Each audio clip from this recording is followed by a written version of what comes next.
ela traz 3 objetivos. Ela fala em preservar, melhorar e recuperar. E melhorar é um desses aspectos que entra a compensação. Se eu tiro uma árvore isolada no campo, que ela não oferece a qualidade ecológica que ela poderia oferecer numa área preservada, e eu planto 2, 3, 4 dessas árvores no local correto, a qualidade ambiental ela vai melhorar, porque ela vai servir para atender os animais silvestres, ela vai servir para estabilidade geológica, para fluxo gênico. Então, a questão vem do convencimento do devido trabalho de necessidade, adequação econômico-ambiental junto aos órgãos autorizativos. E não é a extensão que vai justamente devolver a qualidade ali na produção, porque o tipo de terra, a logística de escoamento de produção, né? Então, como que eu tento produzir? Não ter estradas adequadas para fazer o escoamento, não ter o armazém para receber ou para fazer armazenamento, como nós temos aqui do lado, aí, em Uberlândia, 30 quilômetros, aí, uma fonte de armazenamento na BR-050 espetacular. Então, tem que pensar em toda a escala do que se pretende produzir, para verificar se o local ele é adequado a expandir a área de produção.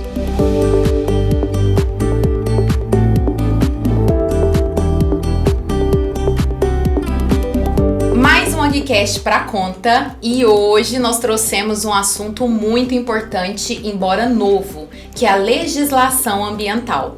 Mas antes eu queria dizer que o AgriCast é para você que faz o agro acontecer.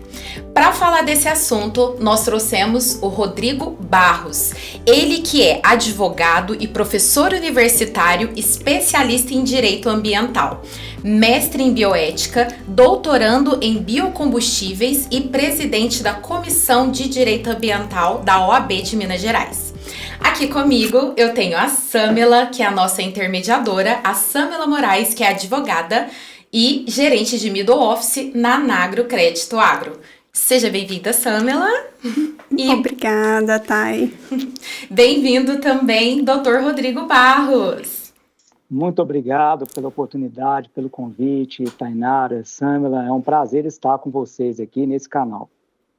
Dr. Rodrigo, você é referência no ramo. Eu vi que o seu extenso currículo, inclusive, tem a função ali de professor, não é isso? Isso, eu acabei enveredando aí para a área da docência desde 2004, então são 20 anos como professor universitário da área do direito ambiental, agrário e urbanístico. Olha só! E aí a minha primeira pergunta já começa assim. Sendo advogado, professor e presidente da Comissão de Direito Ambiental, qual que é o segredo para dar conta de tudo isso? Isso é o planejamento, né, que precisa de fazer parte do nosso dia a dia, da nossa vida, que herdamos, né, do ramo empresarial, hoje, né, o dito compliance. Então, fazer todo o levantamento do que é necessário, de como a gente deve distribuir, né, o tempo durante o dia, e a gente consegue aí encaixar os mais diversos afazeres, obrigações aí no decorrer do tempo. Então, foi possível, assim, com um pouco de organização e também, lógico, com dedicação. Com o tempo fica um pouco mais fácil. A gente vai aprendendo, amadurecendo e vai ajeitando as coisas ali, né? Vai ficando calejado, né? Vai enfrentando as diversas situações que ocorrem e aprendendo, né, de maneira constante, acumulando esse aprendizado. Isso é importante. O Dr. Rodrigo me contou que ele já tem 22 anos de profissão, né? E ao longo dessa carreira, você disse para mim nos bastidores que o direito ambiental, a legislação, ela é relativamente nova. Tem aí menos de 40 anos. Então, eu queria entender o que te motivou a seguir esse caminho. Apesar que a gente encontra a legislação aqui no Brasil bem mais antiga, mas eram só um conjunto de normas sem sistematização, sem organização para essa área da defesa do ambiente. Era apenas para viabilizar o acesso, né, do ser humano, das atividades, aos recursos naturais. mas sem a preocupação realmente com a proteção, com a preservação de espaços, né, ou de recursos. E essa ideia surge realmente na década de 70, de desenvolvimento sustentável, de buscar uma intervenção, mas com um olhar também de proteção, e surge na década de 70 no mundo, né, de maneira específica, em 72 isso é projetado no direito. E quando aparece no Brasil essa abordagem, a Constituição precisava adequar a essa nova estrutura, essa nova conjuntura internacional. Isso aconteceu em 88. A Constituição, então, foi a primeira Constituição do mundo, a Constituição brasileira, a trazer um capítulo específico sobre meio ambiente. E desde a Constituição em 88 para cá, até implementar os mais diversos direitos, leva-se tempo. E eu tive a sorte de entrar na universidade em 97 e ser da primeira turma a ter no currículo, obrigatoriamente, o direito ambiental.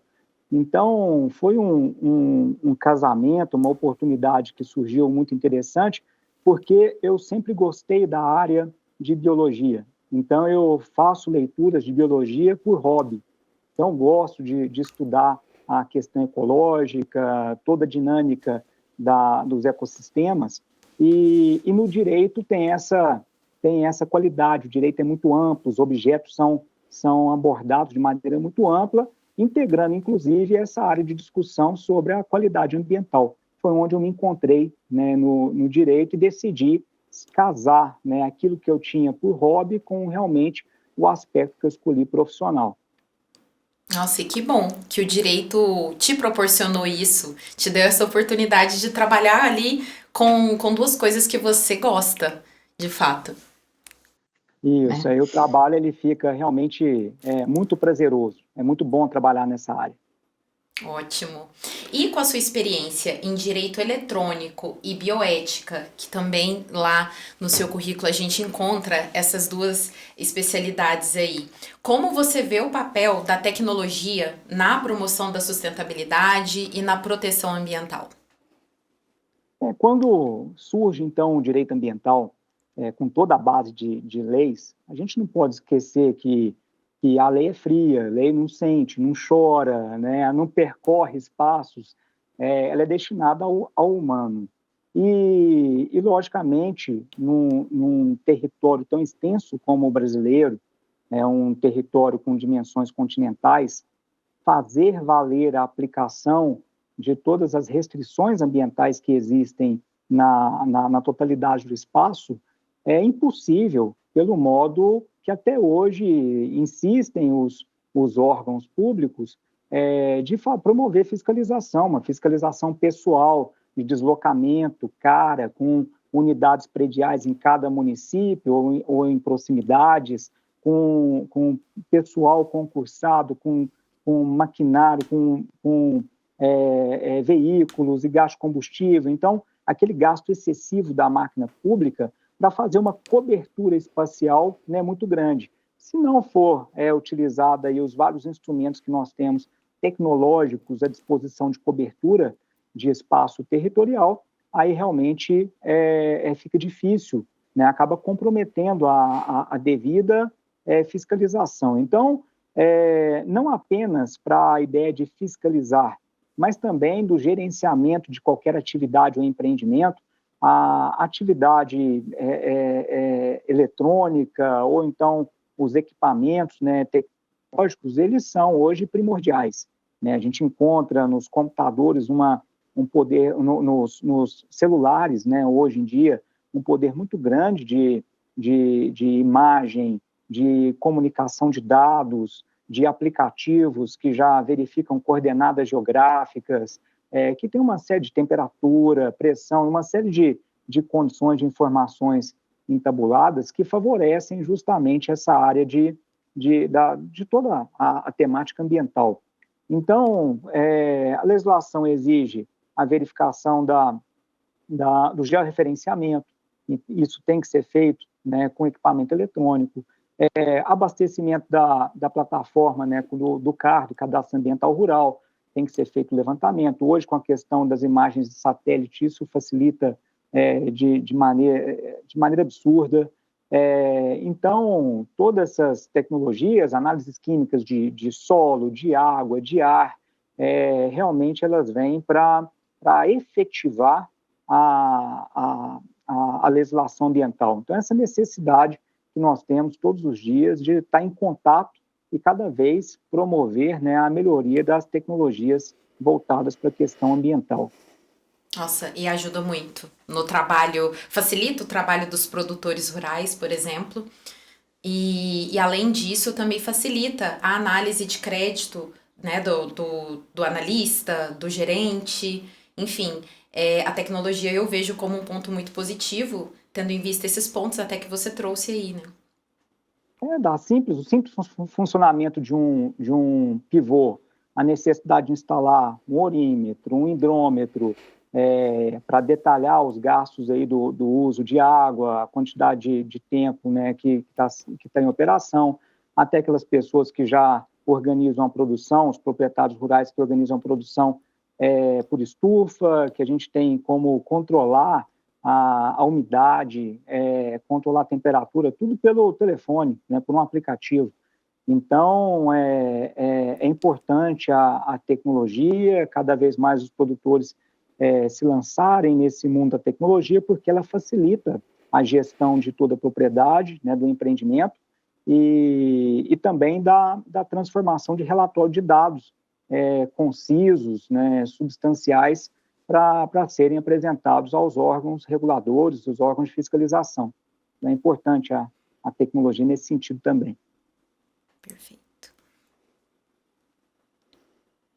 Doutor Rodrigo, e como a tecnologia ela avança rápido, né? E a gente sabe que a sustentabilidade e o cuidado com o meio ambiente, eles são pilares essenciais para a gente garantir a viabilidade a longo prazo da produção rural. E o licenciamento ambiental ele é crucial para assegurar que atividades agrícolas elas sejam realizadas de maneira responsável, respeitando aí as normas ambientais e preservando também os nossos recursos naturais. Então, conta um pouquinho para a gente, doutor Rodrigo, sobre a importância do licenciamento ambiental para os produtores rurais e quais são as principais etapas desse processo.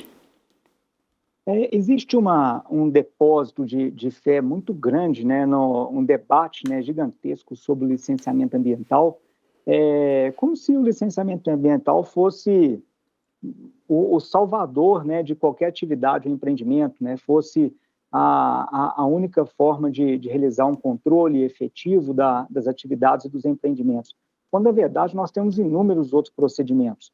Então, o licenciamento é mais um. Apesar de que ele é o mais realçado, é o mais discutido, é o de interesse claro do produtor ou do empreendedor, porque com a licença nas mãos é que ele se sente ali apto a desenvolver a sua atividade.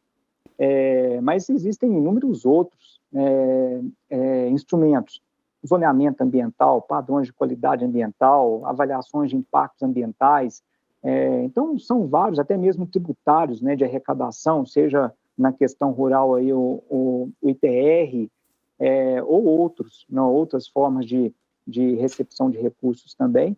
Mas o licenciamento ambiental, acredita-se que promove, né, observando os demais instrumentos também, uma repartição de dados, né, mais confiáveis, mais fáceis de verificar. Então, em face de uma intervenção em qualquer recurso ambiental, existe a necessidade de provocação do poder público, né? Então, aquele que pretende interferir em qualquer recurso, na área rural, então, na água, né, no solo, na supressão de vegetação, ele precisa de promover uma provocação ao poder público, de maneira específica ao órgão competente, justamente para que possa desenvolver todos os estudos, as análises e as documentações necessárias para conseguir o ato autorizativo. Esse ato autorizativo ele pode ser alvo de uma licença, né, configurar uma licença ambiental, ou então simples autorização, até mesmo uma dispensa de licença. Isso vai depender muito do porte da atividade, do potencial poluidor, que no momento da comunicação ao órgão ambiental acaba sendo informado.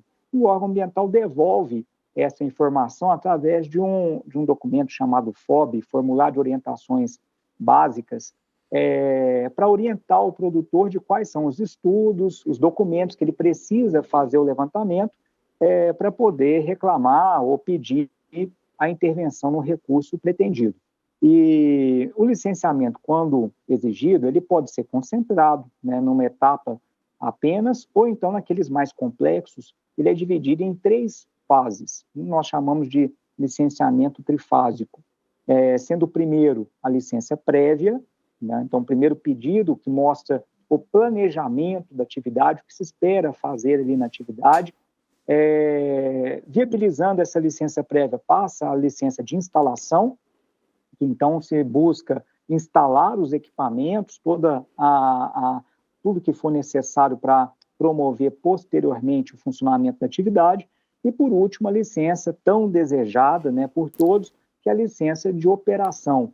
E aí sim, elabora os testes, o funcionamento dos equipamentos de controle, de controle de poluição, de intervenção, de todos os equipamentos que forem necessários instalar, e começa a operação, né, efetiva. Então, nós temos essa divisão nessas 3 etapas para atividades mais substanciais, mais portentosas, né? Tem um porte maior, tem um potencial poluidor maior. Mas a maioria das atividades no âmbito agrário, ela atende um procedimento simplificado. Mas a licença dá essa condição perante o poder público de que a atividade está regular e traz para o produtor justamente o que ele quer, produzir com segurança, com tranquilidade, né, com a proteção, né, que o direito deve proceder. Muito bom, doutor Rodrigo. E até puxando um pouco também do que você traz para a gente, falando sobre o desmatamento ilegal, que ele é uma questão muito crítica que afeta não só o meio ambiente, mas também a sociedade como um todo. E as consequências, elas incluem desde perda de biodiversidade, mudança climática e impactos negativos nas comunidades locais também. E para combater esse problema, tem o PRODES, que desempenha um papel essencial na fiscalização dessas atividades. Fala um pouquinho para a gente quais são os riscos associados ao desmatamento ilegal e como o PRODES, que é o Projeto de Monitoramento do Desmatamento na Amazônia Legal por Satélite, contribui para a fiscalização dessas atividades. Aí, né, a gente começamos a falar sobre a questão da tecnologia, né, da fiscalização, e para efeito de supressão, nós encontramos ainda o monitoramento por satélite, né, que não é novo, né, nós já tínhamos aí o monitoramento da Amazônia há um bom tempo, mas, no entanto, ele vai aperfeiçoando, né, com a quantidade maior de satélites, a qualidade, né, da tecnologia cada vez evoluindo, né, mais, a gente tem realmente aí a possibilidade de verificar até mesmo em alguns casos em tempo real, as intervenções em algum recurso.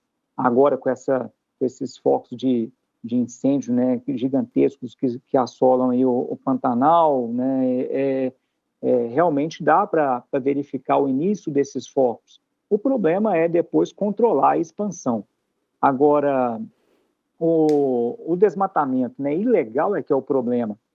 Muitas pessoas procuram, conversam, doutor Rodrigo, eu queria fazer uma supressão de vegetação. Eu falei, então, pode fazer. Né? A maioria das vezes que se pretende um projeto, ele é totalmente viável. O problema é respeitar o procedimento.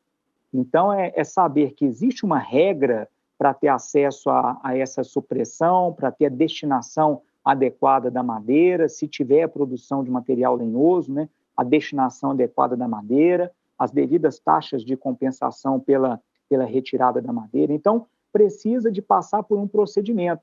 E os procedimentos administrativos para fazer o devido monitoramento, eles são burocráticos.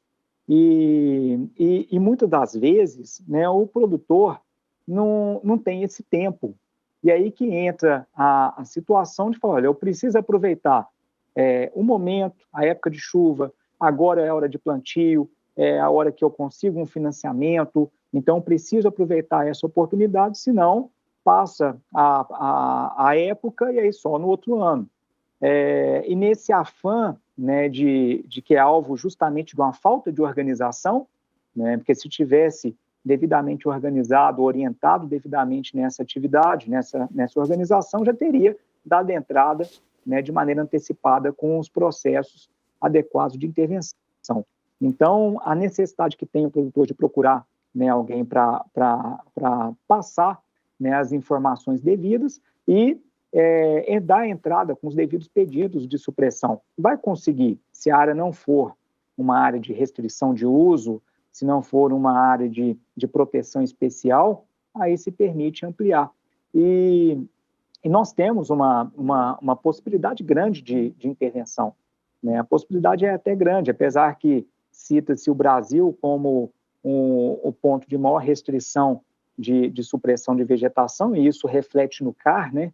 Nós temos aí, pelos dados que foram apresentados no CAR, mais de 64% de vegetação nativa, enquanto a Europa inteira, né, tem 3%. Né? Então, não dá para comparar o tanto que nós temos áreas protegidas. O que não quero falar com esse discurso de que está liberado, vamos lá, né, desmatar porque nós estamos atrás da Europa, de forma alguma, mas que a gente tem a possibilidade de explorar e como a Samela falou, de maneira sustentável, viabilizando a atividade econômica para o empreendedor e, ao mesmo tempo, gerando qualidade ambiental também. Né? Então, se nós temos esse diferencial no nosso país, é ótimo, né? Mas o que precisa ser feito aqui é dar condições melhores, né, ao produtor rural de análise dos estudos nos órgãos públicos. Então, principalmente nessa parte ambiental, a necessidade de diminuir aí a burocracia, o que não quer dizer abrir mão do controle. Nós podemos diminuir a rota do procedimento administrativo, né, diminuir a burocracia e, mesmo assim, manter ou até aumentar o controle, usando como? A tecnologia, como o PRODES mostra. Alguém começou a limpar uma área, vai fazer uma limpeza diária, já tem as imagens de satélite sendo feitas constantemente e isso vai aparecer. Né? E aí o programa mesmo faz a leitura, dependendo da área que foi suprimida, da quantidade da área. Eu já vi áreas pequenas, 1, 2 hectares, saírem no PRODES e já informa diretamente o Ministério Público, que acompanha em conjunto esse monitoramento para tomar as medidas necessárias. Então, tem esse detalhe do PRODES. Mas aquele que se programa de maneira adequada, que faz o seu planejamento, ele vai saber já na propriedade dele quais são as áreas passíveis de supressão, quanto que ele pode aumentar a área agricultável e já se organizar para isso. Né? Ainda que não venha utilizar em determinado ano, mas já pode dar entrada com os pedidos de supressão para abrir essas áreas e preparar, nem que seja para um ano posterior. Vai precisar preparar o solo, muitas vezes, fazer a correção de acidez e as demais tratativas de solo que são necessárias. Então, o PRODES ele veio para ficar, né, cada vez vai ampliar mais esse sistema de fiscalização eletrônica, não só agora de vegetação, mas de qualidade da água e do ar também. Isso vai ser implementado de maneira mais ampla. Em São Paulo, a gente consegue já verificar a qualidade do ar em quase toda a extensão do estado paulista, e essa é uma tendência que vai esparramar em todo o país. Já é feito em todos os Estados Unidos, e aqui também isso vai acontecer. Então, cada vez mais nós teremos esse controle eletrônico, né, por tecnologias, a necessidade do produtor procurar se organizar para poder exercer suas atividades com tranquilidade, com segurança jurídica. Muito bom, doutor Rodrigo. Acho que aí está a prova, mais uma vez, que a tecnologia ela vem cada vez acompanhando, na verdade, crescendo muito rápido, e tantos órgãos públicos também vêm aderindo aí de forma forte, né, para trazer e mitigar possíveis riscos, ganhar celeridade nos processos, no que é cabível, é óbvio. E traz para a gente, então, só para a gente entender um pouquinho de que forma a legislação ambiental brasileira ela impacta as operações e práticas dos produtores rurais. Então, a legislação brasileira, ela tem, né, diferenciais dos demais estados, dos demais países, pela obrigação de preservar as reservas legais. Então, reserva legal é uma área útil da propriedade,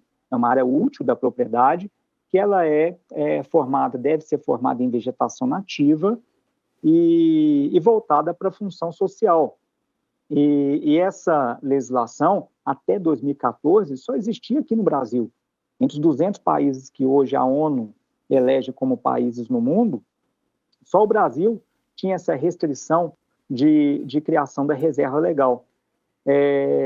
Em 2014, o Paraguai implementou também, não nas mesmas proporções que no Brasil, mas implementou, e agora, né, recentemente, passou pelo Parlamento Europeu, justamente o exemplo que eu dei aqui, de 3% apenas de vegetação nativa na Europa, e de que sempre somos cobrados, né, dos países europeus das nossas políticas ambientais, sendo que eles não fazem em loco. Então, isso foi bastante evidenciado nas rodadas internacionais que também abrangeram a Europa, e foi aprovado, se não me engano, semana passada, no Parlamento Europeu, a necessidade de recuperação das florestas na Europa. O que não quer dizer que já vai começar a ser cumprido. Agora vai passar pela discussão em cada um dos países, para como vai implementar essa situação. É algo a longo prazo, se for implementado. Já existe um levantamento, né, contrário, né, do setor produtivo agrário francês e de outros países também europeus, que não concordam com essa restrição, mas a Europa começou a discutir essa criação também. Então, aqui nós temos na legislação brasileira essa obrigação de monitoramento dos recursos naturais, de intervenção, seja a água, o ar, o solo, a fauna e a flora. A nossa legislação ela é muito mais permissiva a proibitiva, né? Eu falo isso muito com os alunos para eles lerem a Constituição, o artigo 225, de maneira especial, né, o parágrafo 1º, inciso 7, quando fala que é vedado aqui no Brasil as práticas que coloquem em risco a função ecológica, que levem à extinção de espécies ou submetam os animais à crueldade. Então, o rol de proibições ele é bem restrito, né? Realmente, a gente não tem que, para produzir ou para qualquer outra atividade, expor o animal à crueldade. Não há necessidade. Existem as formas de abate, né, adequadas, indicadas, amparadas também pelo Conselho de Veterinária, as formas de manejo dos animais, devidamente já autorizadas, né, e aprovadas, então que não consubstancia maus tratos. A gestão do espaço verde também das águas em cada propriedade, mostrando o manejo adequado, né, da questão ecológica, reservando parte desse bioma para fluxogênico, né, para que as árvores locais possam se reproduzir, continuar existindo em determinado local e não gerar extinção, assim também como as espécies nativas, perseguirem os corredores ecológicos formados de reserva legal, de área de preservação permanente, e com isso viabilizar o que a própria Constituição já determina. Tirando essas 3 restrições, tudo pode ser feito. Por isso que quando eu atendo alguém, já chega falando, eu preciso fazer isso, você vai conseguir.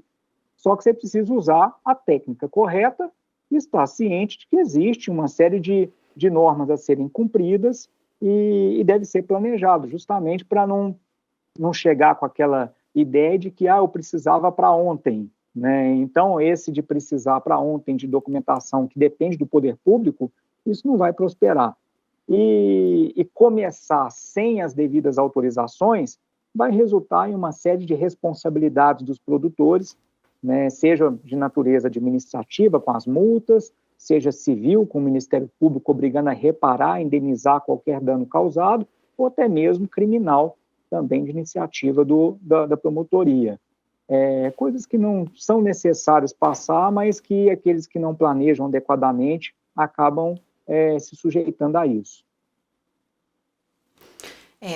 O meio ambiente ele é muito importante para nós, então temos que zelar dele ao máximo, não é, doutor Rodrigo? E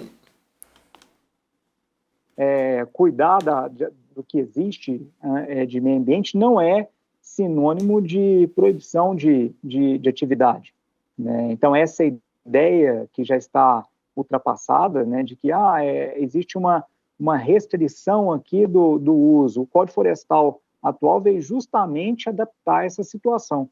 Realmente, o Código Florestal de 65, a Lei 4771 de 65, não tinha a menor possibilidade de ser aplicada.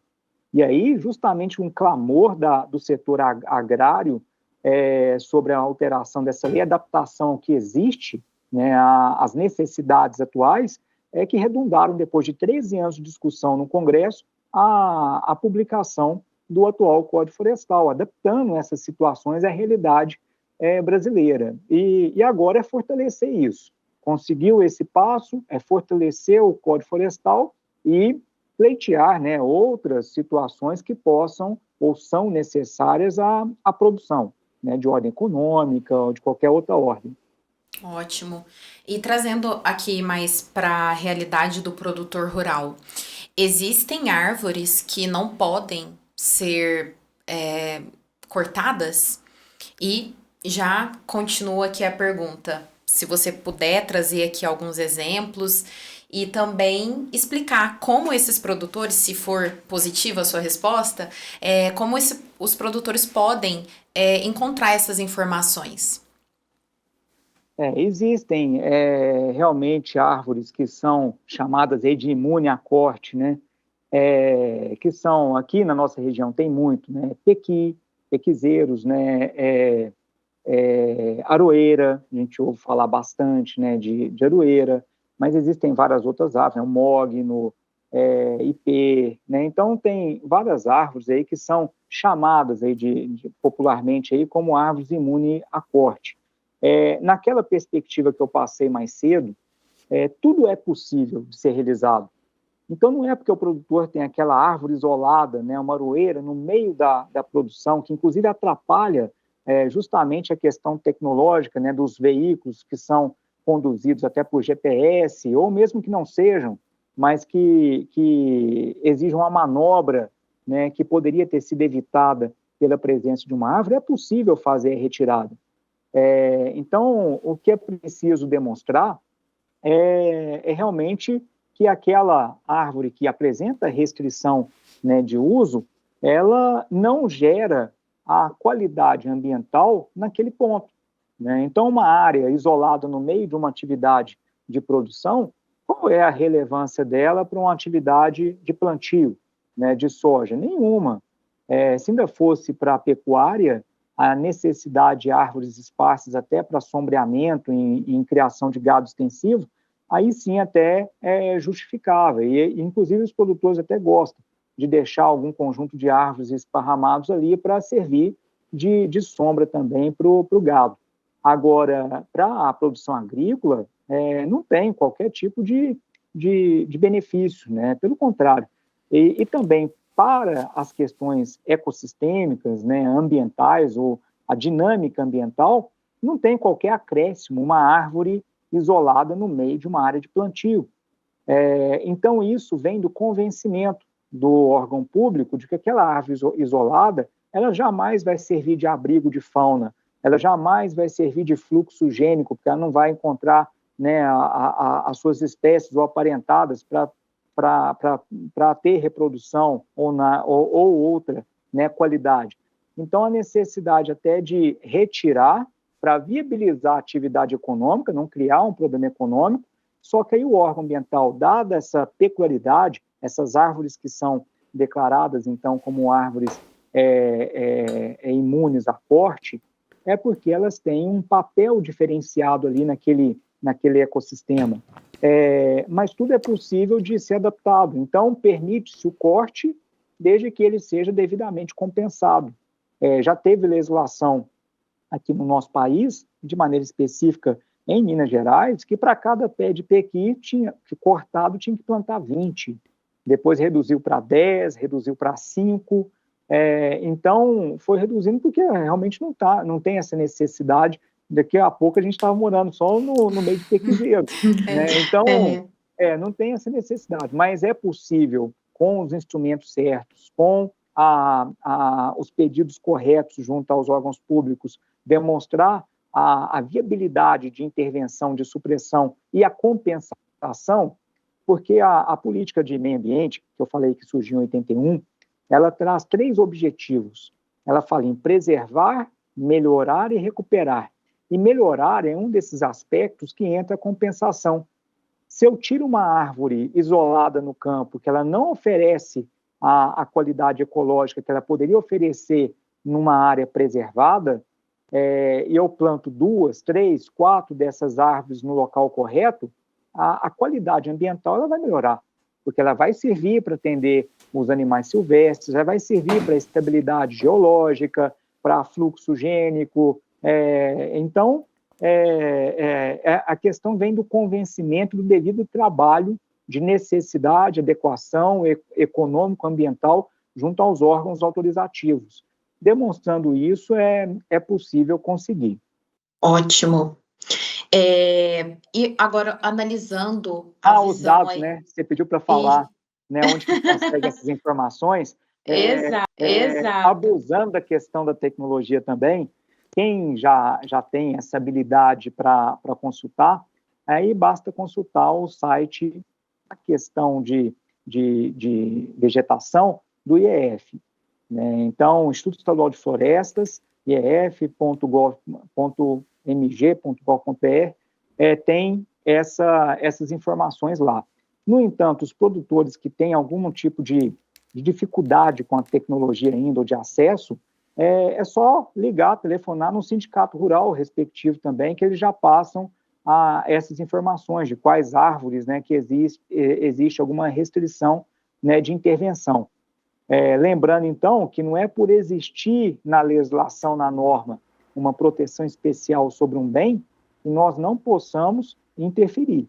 Então, a gente pode pedir a interferência, ela se justificando e se mostrando mais valioso até para as questões ambientais, os órgãos vão autorizar a supressão, a destinação daquela madeira e também a compensação, né? Vai verificar se realmente para aquela árvore retirada foi plantada 2, né, no local adequado indicado pelo órgão ambiental.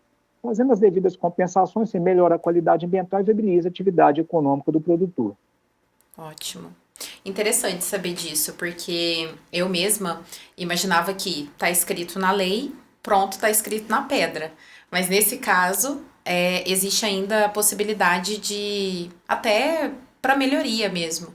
Como você trouxe o exemplo, né, de árvores que às vezes podem desempenhar melhor aí para o meio ambiente em outro local. Então... A lei não é uma situação imutável, né? A gente olha a lei, igual eu falei, a lei não sente, não respira. Então, nós aqui que damos essa qualidade para a legislação.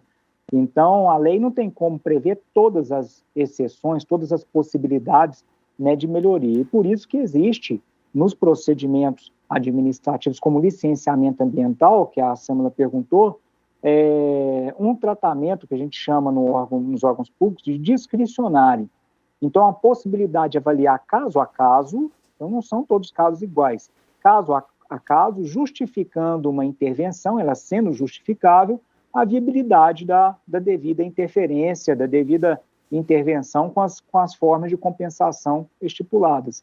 Então, a lei traz ali uma situação específica, mas ela não trata dos fatos.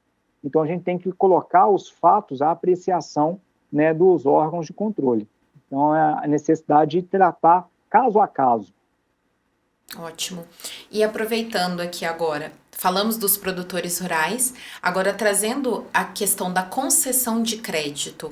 Quando a gente fala para os analistas e gerentes de crédito do ramo do agronegócio, o que não pode faltar ali na hora de analisar em termos ambientais? O que não pode faltar na análise desses profissionais?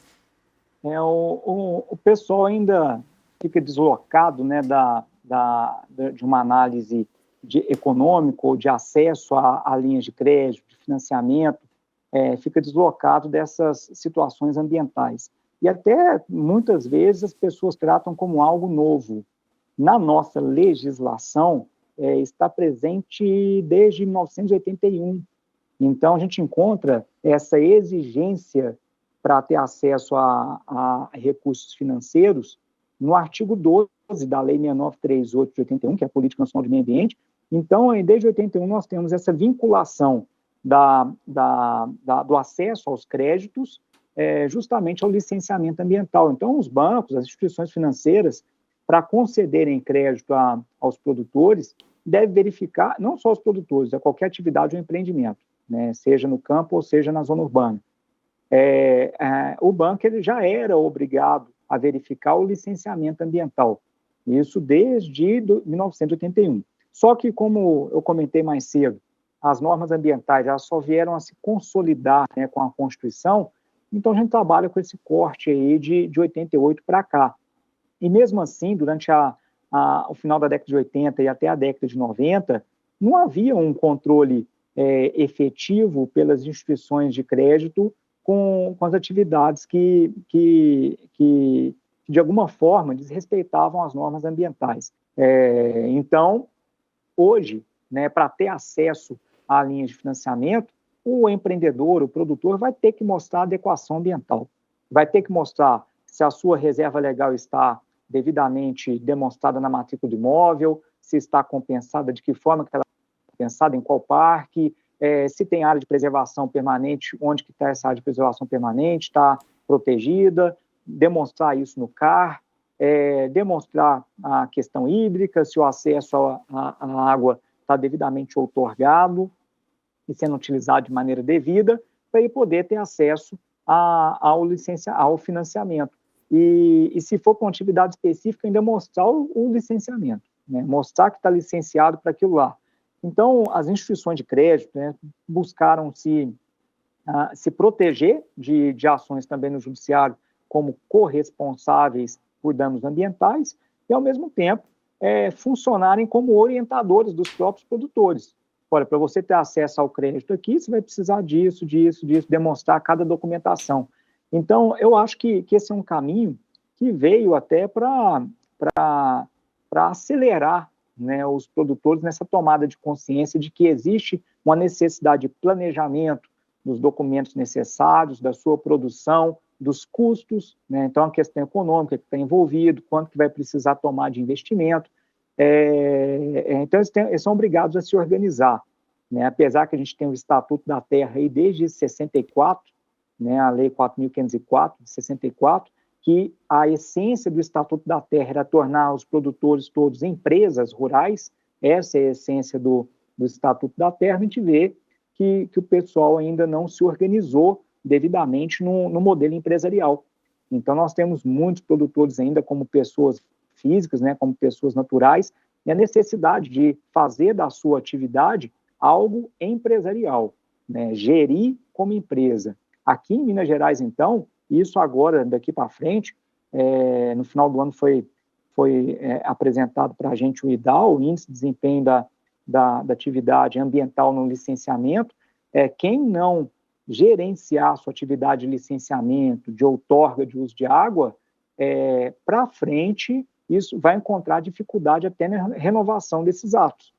Então, isso está aprovado, já está válido no nosso estado, em Minas Gerais, chama IDAL, e precisa agora desse acompanhamento constante de entabular esses dados do licenciamento, não perder prazo, demonstrar o cumprimento, para que no ato de renovação ele obtenha facilidade para renovar a atividade. Do contrário, ele vai começar a encontrar mais dificuldade, mais empecilho para isso. É algo extremamente necessário e não é novo, mas apesar que foi implantado realmente por força, né, de responsabilidade das instituições financeiras no judiciário. Aí agora, para conseguir crédito, precisa de demonstrar o cumprimento integral aí das normas ambientais.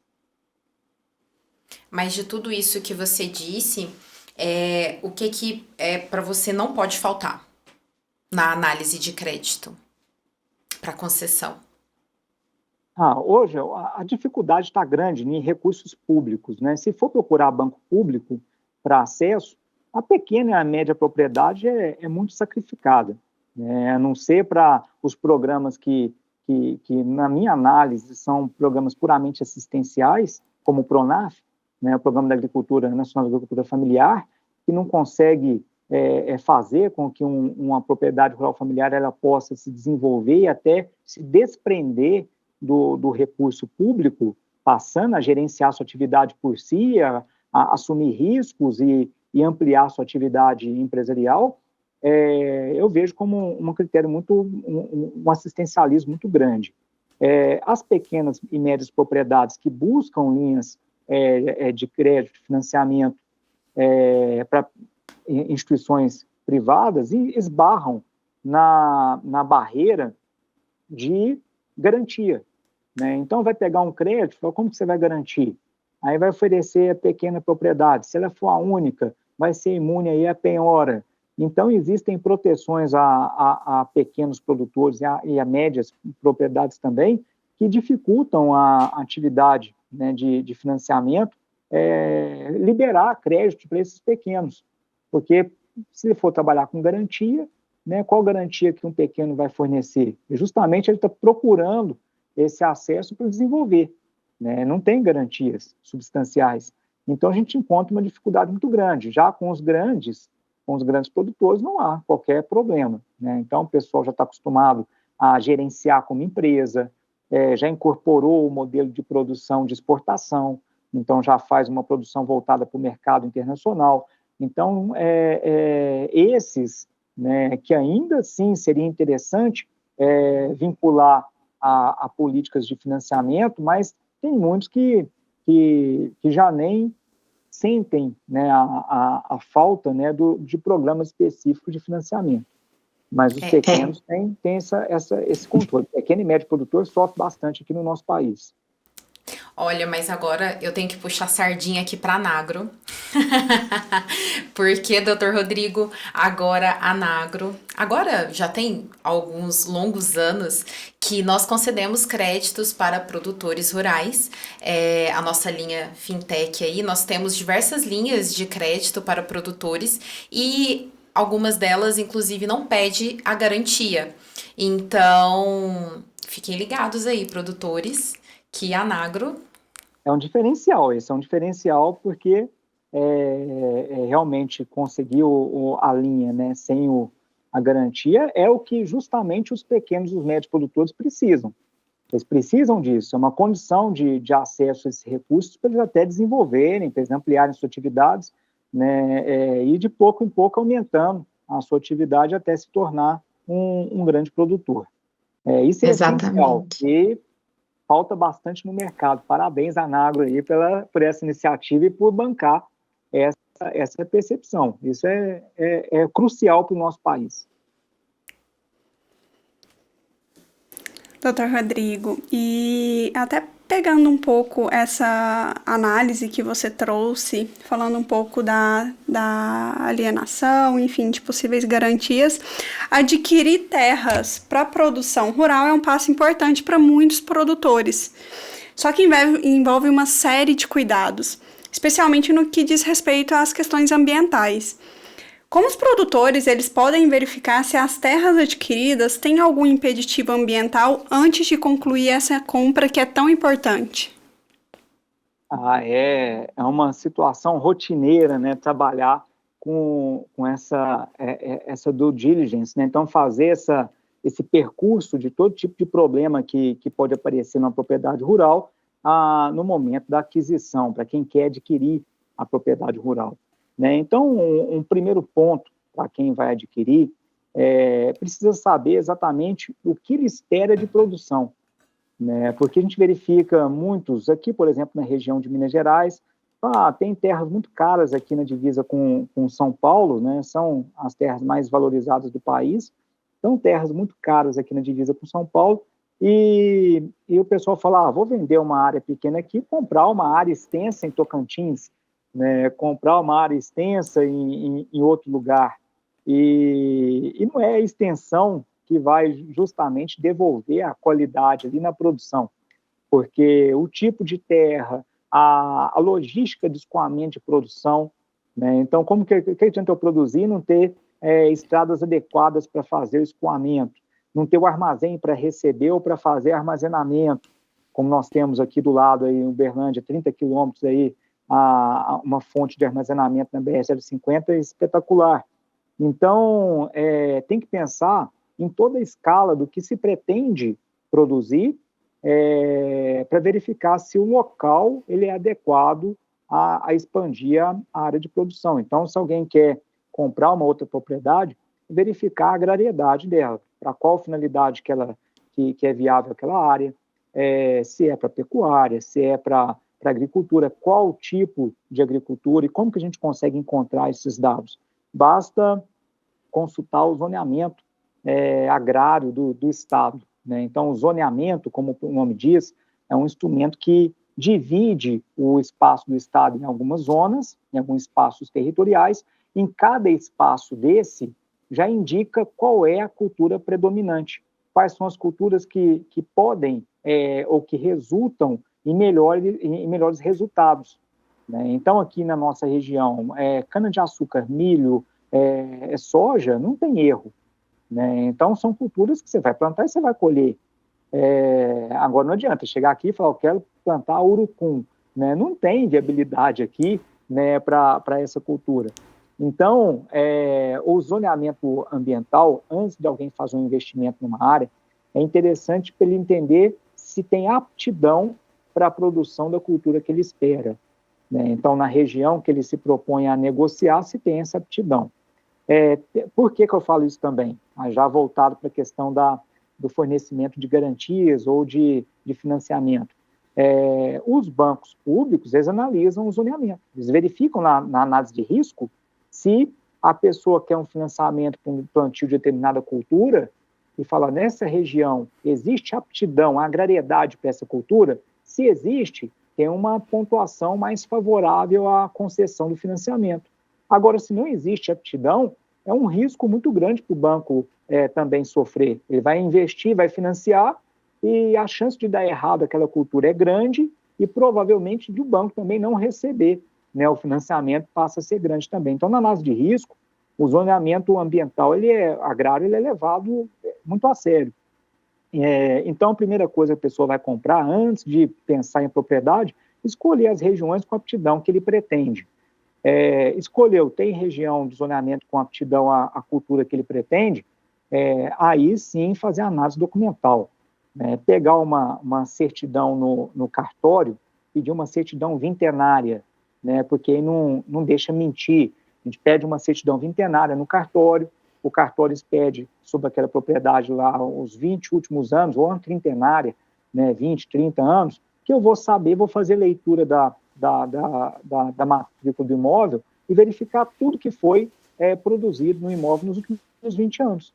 Então, se alguém está me vendendo um imóvel falando que tem aptidão para soja, eu vou verificar quais foram os níveis de produção nos últimos 20, 30 anos naquela propriedade.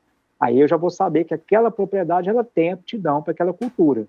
Realmente já foi demonstrado.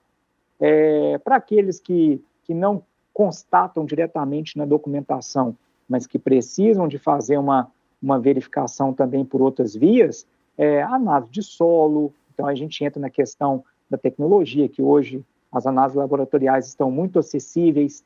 Então, fazer o recolhimento de análise de solo, encaminhar para um laboratório certificado, o laboratório vai mostrar qual a formação daquele solo, a aptidão que existe para determinada cultura. E depois que verifica, vence essas situações de viabilidade, a documentação, verificar se tem um CAR, se já foi apresentado o cadastro ambiental rural, se consta na matrícula do imóvel a reserva legal ou não, só já está no CAR, não está averbado na matrícula, mas está indicada no CAR, que ele tem o percentual respectivo de reserva legal, que é diferente em cada região, igual eu citei Tocantins, a pessoa sai daqui da região do Triângulo Mineiro, que é 20% de reserva legal, vai para o norte do Tocantins, são 35% de reserva, na maioria do norte do Tocantins, às vezes chegando a bioma amazônico, que é 80%. Então, não é extensão territorial que a pessoa tem que preocupar apenas, é também verificar a limitação que vai atingir cada propriedade em cada região do país. Então, verificar essa documentação, fazer um levantamento nos órgãos competentes, se tem auto de infração naquela propriedade, se já existe processos distribuídos no judiciário envolvendo os proprietários, se existe termo de ajuste de conduta realizado junto ao Ministério Público, né, competente, seja o federal, seja, né, o estadual. Então, isso é a questão de encargos trabalhistas, tributários, né, se tudo isso está, né, devidamente controlado, né, no uso da propriedade. Verificando essas situações, que lógico que eu estou resumindo aqui, mas verificando essas situações, ali tem uma postura de mais tranquilidade na negociação dessas propriedades. Aí já pode partir para a área realmente de negociar valores, né? Aí sim. Essa parte tem várias etapas, né, doutor Rodrigo? São vários processos que precisam ser analisados, mas que vai trazer uma segurança jurídica ali para o produtor rural antes de dar esse passo de adquirir aí uma terra para produção rural. E quais são as melhores práticas que os produtores rurais podem adotar para garantir a conformidade ambiental e a sustentabilidade das suas atividades, doutor Rodrigo? Existem alguns ou quais programas de incentivo ou quais são os principais programas? Essa situação ela vai variar de região para região. Então, cada região, já que as políticas ambientais e a legislação ambiental, ela é pela própria decisão da Constituição, né, então, por constar na Constituição, como concorrente. Então, igual eu falei, cada região tem um limite de proteção. Em grande parte do estado tem que ter 20% de reserva legal, outros 35%, outros 80%. Então, isso varia, né, para cada região. Então, cada região vai criar uma limitação específica e para essas limitações, que não incidem não apenas, né, para um estado.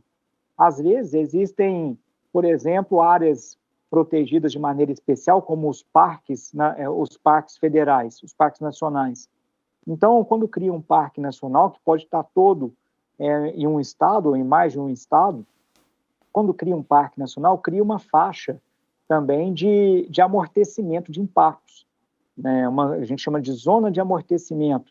É uma área definida também na criação do parque, em que as atividades a serem produzidas nessa faixa, chamada de zona de amortecimento, elas são mais contidas. Elas apresentam restrição justamente para não deixar chegar diretamente na área protegida aquele impacto que não se espera. Então, tem produtores rurais, igual eu falei aqui no Tocantins, que além das restrições, né, normais, ainda encontra as restrições derivadas da zona de amortecimento de parques. Ele ainda não vai poder usar, por exemplo, o fogo controlado, né? Não vai poder usar, né, o fogo naquela região, naquela zona de amortecimento, ainda que seja controlado. Ou então, uma outra prática também de pulverização de defensivos, que acaba gerando alguma restrição de uso, né, maior. Então, em cada região, a gente vai ter que procurar. Eu falo que na parte ambiental a gente não pode ter vergonha de perguntar aos órgãos ambientais, porque é impossível saber, né, todo o conjunto que existe de normas esparramados aí no país, em cada região. É impossível. Então, e nem acompanhar essa alteração, porque são 50 novas normas por dia em matéria ambiental no país. Então, se eu não li hoje 50 novas normas no país, amanhã eu já tenho que ler 100. já estou desatualizado. Então, é impossível manter atualizado, não tem como manter atualizado nessas situações de maneira total. Por isso que a gente sempre tem que perguntar. A gente sabe como que está a situação e vai lá e pergunta para testar ou então para receber a notícia de que houve uma alteração, ainda que singela, mas que houve. Então, uma situação que a gente deve fazer sempre é perguntar nos órgãos ambientais locais, onde a gente pretende expandir uma atividade, comprar uma propriedade, quais são as restrições específicas adotadas naquela região. Porque não basta, igual a Tainara falou, que até na legislação, para mim aqui, está claro aqui, está evidente, mas tem situações que não estão naquela lei geral, por exemplo, não está no Código Florestal. Essa situação dos parques nacionais não está lá. Né? Então, já achar em decreto específico de criação do parque. A maioria é criado por decreto. E aí tem essa dificuldade. Eu fiz a proteção do que eu devia, mas agora apareceu uma outra restrição que eu não tinha observado. Mas justamente porque tem uma implicação local ou regional diferente do restante do país ali naquele ponto. Então, a busca de informação nos órgãos públicos, ela é de extrema necessidade. E programas para isso. Como é uma questão regionalizada, né, cada uma das regiões vai apresentar um tipo de programa. Por exemplo, aqui na nossa região, existe pelo Comitê de Bacia Hidrográfica do Araguari, né, do Rio Araguari, o projeto Buritis. Né? Então, o projeto Buritis de preservação das áreas de vereda, as áreas passíveis de encharque nas propriedades aqui na nossa região, especialmente em Uberlândia, e conta, né, com o amparo, com o apoio do fundo gerido pelo próprio comitê. Então, a população paga uma série de contribuições, que é chamada de usuário pagador, essa parcela do que é pago no consumo da água vai para esse fundo específico, e o comitê vai deliberar para recuperar essas áreas, para melhorar o plantio, né, e a recuperação nessas áreas, para fazer desassoreamento de curso d'água, campanhas de educação ambiental. Então, existem inúmeras campanhas ali que são geridas, né, de região por região, que a pessoa pode procurar. Geralmente, elas estão informadas também nos sites dos órgãos competentes. E por isso que é de suma importância verificar os sites do Ministério do Meio Ambiente, da Secretaria de Estado de Meio Ambiente de cada estado que alguém esteja, da Secretaria Municipal de Meio Ambiente, se houver, ou então da própria Prefeitura, para verificar, né, quais são os projetos na área ambiental que podem ser destinados ao atendimento, né, também dos produtores rurais, ou da questão do campo. Né? É importante verificar caso a caso. Doutor Rodrigo, e o agronegócio, ele tem uma importância muito grande, não só o agronegócio, mas a agricultura para o nosso país e para o mundo. E como que a agricultura e o agronegócio podem equilibrar a produção com sustentabilidade ambiental? Então, existe essa abordagem, né, na mídia, principalmente, né, de que as duas áreas são contraditórias, né, a proteção ambiental e a produção agrícola. Quando, na verdade, toda a produção agrária depende de todos os recursos naturais. Então, para qualquer produtor ter sucesso na sua atividade, o solo tem que estar em condições adequadas, né, tem que ter a condição de umidade, de chuva, né, adequado. Então, as questões ambientais, elas devem estar todas favoráveis à produção rural, senão ele não produz ou diminui a sua produção gradativamente. Então, existe aí uma rixa, né, entre os dois, essas duas situações, o agro, né, e o meio ambiente.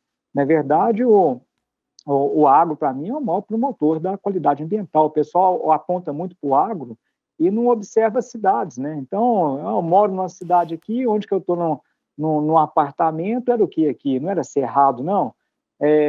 Os cursos d'água que estavam todos aqui na região, não existia nenhum curso d'água aqui na área abrangida pela cidade, ou está tudo encaixotado aqui, né, sobre as ruas. Então, os animais silvestres que antes transitavam aqui estão aonde? Então, o pessoal gosta de apontar muito para a atividade agrária, sem verificar que a maior parte da população está localizada realmente na cidade. A cidade é o ponto de maior intervenção ambiental, né, de maior geração de impacto, de resíduos, né, e que nós, na atividade, no dia a dia urbana, não dependemos diretamente dos recursos naturais, né, não realizamos atividades que dependem diretamente dos recursos. Agora, o agro faz atividade o tempo todo que depende de recurso natural, né? Então, o produtor, ele tem, se é pecuário, ele tem que ter alimento para os animais, né? O alimento tem que produzir, então, e apresentar o alimento, tem que ter o solo adequado para a produção, igual eu falei, os índices de temperatura, chover na época certa. A gente chama de duplo risco, porque a gente tem as atividades empresariais que apresentam o risco do negócio comercial mesmo, que pode dar um risco. Agora, nas questões agrárias, além do risco comercial, tem o risco natural, que tudo tem que estar alinhado no ambiente para que a produção aconteça. Então, tem um risco em dobro na atividade agrária. Tanto é assim que aí entra o direito, né? O direito trabalha de maneira especial a produção agrária. Então, a disciplina de contratos agrários, ela não cabe à legislação geral, ao Código Civil. Ela tem um regimento próprio do Estatuto da Terra. Então, toda vez que tiver envolvido uma atividade agrária, pecuária, agricultura, extrativismo vegetal, extrativismo animal, hortifruti e granjearia, armazenamento, transporte, comercialização e agroindústria, toda vez que tiver envolvido isso, a gente aplica as normas especiais de proteção a esse duplo risco, né? Porque precisa. Não é só o risco comercial, mas é o risco realmente da situação não gerar, né, a produção, não acontecer a produção. E aí, problemas de toda ordem, né? Falta de abastecimento para alimentação, então afeta a segurança alimentar de uma nação, a falta de exportação e cumprimento de contratos com também outros países, um dever de alimentação de outros países também. Então, são muitos entraves que podem acontecer aí da ausência de qualidade ambiental para o produtor. Então, por isso que o produtor, ele, como é extremamente dependente, ele hoje tem consciência de que ele precisa, né, dessa qualidade ambiental, de fazer uma leitura da questão climática, principalmente, para ter uma produção eficiente. E sempre lembrar, né, doutor Rodrigo, a nossa autorresponsabilidade também como cidadão. Acho que esse é um ponto muito importante, que a gente consegue ajudar o meio ambiente em pequenas atitudes do nosso dia, que tem um impacto aí relevante também. Isso, é um dever nosso, né? Está na Constituição, é um dever, né, do cidadão e do poder público, né? Então, a gente tem que fazer a nossa parte também em todos os aspectos. E o direito ambiental, ele tem se tornado cada vez mais relevante, principalmente quando a gente traz aí alguns desafios globais que a gente tem enfrentado, como mudanças climáticas, a perda de biodiversidade e a poluição também, né, doutor Rodrigo? E as leis e as regulamentações ambientais, elas são fundamentais para proteger o nosso planeta e garantir aí um futuro mais sustentável. E quais são as perspectivas futuras para o direito ambiental, não só no Brasil, mas no Brasil e no mundo? O direito ambiental, ele vinha numa postura muito de redução do seu alcance. Porque antes nós falávamos de mineração dentro da questão ambiental, falávamos de energia dentro da questão ambiental, da questão urbanística dentro da questão ambiental e até da questão do trabalho, né, também, do ambiente de trabalho dentro da área ambiental. E com o tempo, o direito ambiental foi se distanciando dessas searas, né, dessas áreas, e a gente esperava até que um movimento de direito ambiental fosse ficar especialmente ou especificamente concentrado em poluição industrial. Então, o direito ambiental ia se especializar, de certa forma, a atingir um cuidado apenas com a poluição industrial. No entanto, as propostas, as formas de organização e de necessidade de discussão ambiental se ampliaram por questões de mercado. Nem foi o direito. O mercado começou a impor uma postura de cuidado ambiental, e inclusive, igual nós comentamos sobre as questões financeiras, o mercado começou a impor isso, mesmo que a legislação não impusesse. Mas por quê? Porque está envolvido certificação, manutenção de certificação de auditoria internacional nos grandes empreendimentos, está envolvida a responsabilidade social, como você evidenciou agora, Samela, cada um com a sua necessidade, e a empresa mais ainda com essa obrigação, ou atividade empresarial mais ainda com essa obrigação. Isso vai refletir, como nós comentamos, na renovação das licenças das outorgas, o compromisso com cuidado ambiental. Então, surgiu de uma questão de mercado, que hoje é divulgado aí como uma modinha, né, o ESG, né, o movimento, né, de proteção ao meio ambiente, a questão do acesso ao trabalho, do social e também de governança, né, dos problemas ambientais, primeiro na questão empresarial, governança corporativa, mas depois para todos os modelos de atividade.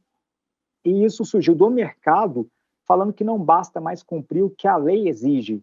As pessoas devem ir, ou então os empreendimentos devem ir além, e devem ir além por causa dessa tomada de consciência, da necessidade de cada um fazer uma parte a mais do que simplesmente a lei dita. Então, isso é uma situação que, para o mundo corporativo, empresarial, e aí realçando as empresas de grande porte, é uma situação factível e que tem sido tomada esse rumo, até por causa da comunicação estrangeira, internacional. Os pequenos, os médios, ainda vai levar um tempo, logicamente, para poder se adaptar a isso, mas também vai entrar, né, nessa escala de organização, ainda que em graus diferentes, né, de percepção ou de exigência. Então, está claro que a gente não consegue controlar, né, as questões climáticas, como ficou realçado de maneira muito triste, né, a situação no Rio Grande do Sul. Então, por mais que tivesse ali uma série de situações, né, que pudessem amenizar, né, ou amortecer ali os problemas do excesso pluviométrico, prejuízos iriam ocorrer. Então, poderiam ser minimizados, mas prejuízos iriam ocorrer. E mesmo que seja para minimizar esses impactos, essas pequenas ações por todos os empreendimentos, as atividades, elas devem ocorrer. Então, elas têm que ocorrer, a gente tem que tomar uma postura diferente em relação à gestão das questões ambientais, dos recursos todos, o que não quer dizer, né, não interferir, mas agora é fazer uma interferência com maior responsabilidade, controle e efetivação de outras medidas também que possam amenizar, que possam mitigar, né, impactos que, querendo ou não, eles vão aparecer. Então, esses problemas tendem a ser cada vez mais recorrentes, de seca, de concentração de chuvas em pontos que antes não se verificava. Existe uma dinâmica, né, na questão ambiental, né? Independentemente do ser humano aqui no planeta, o ambiente ele vai sofrer transformações, né? Então, eu não vou entrar aqui na discussão se essas alterações são fruto do ser humano, da atividade humana, ou de outras intervenções. Eu acredito realmente que a gente não tem a menor condição de alterar de maneira substancial a questão climática. Isso em maneira universal, isso vem de outras, até de incidência, né, do solar. Mas mesmo assim, localmente, a gente tem que assumir uma postura de controle, porque impacta no microclima, aí sim, no local que nós estamos, a necessidade de fazer essa proteção ela é interessante, né, a gestão desses recursos. Então, creio que o pessoal já está absorvendo isso, pelo menos nos grandes empreendimentos já vê uma preocupação maior com isso e tem uma viabilidade para fazer. Nos pequenos e os médios, eles vão caminhar de maneira mais lenta, mas no mesmo rumo também, com o tempo, chegar a essa preocupação. E agora, infelizmente, quando a gente chega no momento ping-pong, significa que a nossa entrevista está chegando ao fim, porque assim, Tá sendo muito rico aqui pra mim. Eu sempre falo que eu aprendo muito nos podcasts que a gente traz aqui pro pessoal. E você, né, doutor? É uma enciclopédia humana. Tá aí falando dos incisos, dos artigos. Enfim, eu achei muito interessante tudo isso que você trouxe. Principalmente o ponto das pessoas apontarem muito pro agro como, entre aspas, né, o destruidor ali, mas que na verdade ele contribui muito. Então, a gente tem que parar mesmo para olhar o ambiente onde a gente está, que são as cidades, né, onde a gente mora, para, inclusive, antes de apontar ali, antes de sequer trazer ali, talvez algo que não reflete a realidade. Agora vamos pro nosso momento ping-pong. O ping-pong, eu não sei se você já viu aí por aí a gente fazendo, mas é o momento em que eu te faço uma pergunta. Na verdade, uma pergunta, eu leio uma frase, e aí você tem que dar continuidade nessa frase com apenas uma palavra, ou no máximo uma frasezinha bem curtinha assim. Mas o objetivo é ser objetivo. Então vamos lá. Vamos lá, vamos começar. Infelizmente, né, acabando, né? Eu tô gostando demais de conversar com vocês aqui. Seria interessante, né, de estender, né? Mas tem a limitação, então vamos lá pro ping-pong. Vamos pro ping-pong. Podemos ter parte 2, viu? Seguir as leis ambientais no agronegócio é? Essencial. Levar em conta a legislação ambiental na análise de crédito é? Mais uma forma adequada de controle. O agro para o meio ambiente é? O principal defensor, né? Pois dependente dele, então não tem atividade que defenda mais o meio ambiente do que o agro. Ai, feliz em ouvir isso. Então é isso. Eu quero muito te agradecer novamente pela sua participação, Dr. Rodrigo. Foi muito importante para nós aqui. Mais uma vez, creio que também para os nossos ouvintes, ou a quem esteja nos assistindo aí também pelo YouTube, que foi muito rico para vocês também, porque de verdade são coisas que, por ser também, né, uma legislação nova, acaba que muitas pessoas vão deixando de lado, e aí quando o cinto aperta ali é que vai correr atrás do prejuízo. Então é sempre muito importante a gente trazer essas temáticas, e muito obrigada por contribuir com isso aqui para nós. Eu que sou extremamente grato, e como tem a veia de professor, a gente não quer que acaba nunca, né, essa possibilidade de conversar, de trocar informações e de incentivar um pensamento. E eu parabenizo, né, a vocês, a Nagro, justamente por percorrer essa linha e levar esse tipo de discussão de qualidade, né, a todos interessados, né. Muito obrigado, eu fico à disposição para outros convites. Obrigada, Samila, também pela sua participação aqui mais uma vez brilhando. E obrigada a você, nosso ouvinte, que nos acompanha aqui no AgCast.